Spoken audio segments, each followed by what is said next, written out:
بہت سے لوگ بزنس میں دلچسپی رکھتے ہیں، کوئی بزنس شروع کرنا ان کا خواب ہوتا ہے، لیکن کسی بزنس کا انتخاب کرنے میں ان کو مشکلات کا سامنا ہوتا ہے۔ آج کی اس ویڈیو میں ہم آپ کو کامیابی کے چند اصول بتانے جا رہے ہیں، اس لیے اس ویڈیو کو دھیان سے دیکھیں۔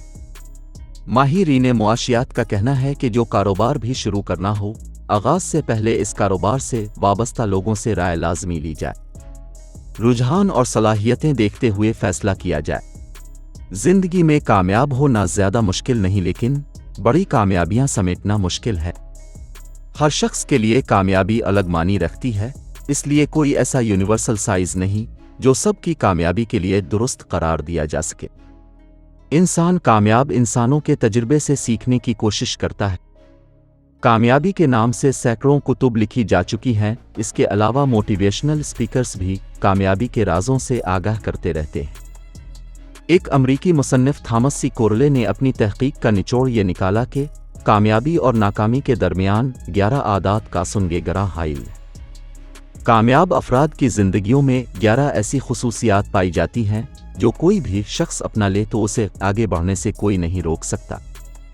ان 11 خصوصیات میں کسی بھی کام کو انجام دینے کے لیے وقت سے پہلے اٹھنا، روزانہ ورزش کرنا، روزانہ مطالعہ کرنا، مثبت سوچ رکھنا، آمدنی کے لیے ایک سے زائد ذرائع پیدا کرنا، زیادہ بعلم لوگوں سے رائے لینا اور مشورہ کرنا، عاجزی و انکساری اور اچھی صحبت وغیرہ شامل ہے۔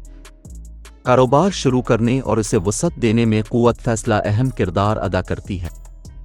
انسان کو زندگی میں ہر قدم پر فیصلے کرنا پڑتے ہیں۔ بہت سے معاملات ایسے ہوتے ہیں جو فوری فیصلوں کا تقاضا کرتے ہیں۔ اس کے لیے غور و فکر اور منصوبہ بندی کی مہلت نہیں ہوتی۔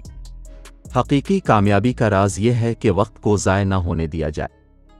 عمومی طور پر فوری لیے گئے فیصلے خاصے اہم ہوتے ہیں اور ان کے نتائج لوگوں کی زندگی پر گہرا اثر مرتب کرتے ہیں۔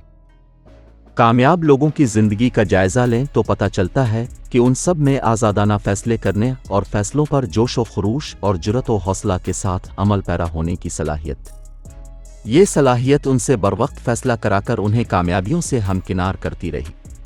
غور و فکر کی آخری منزل فیصلہ کرنے کی قوت ہے، لیکن غور و فکر کے بعد فیصلہ نہ کر سکنا خود کو اور اپنے منصوبوں کو اپنے ہی ہاتھوں سے تباہ کرنے کے مترادف ہوتا ہے۔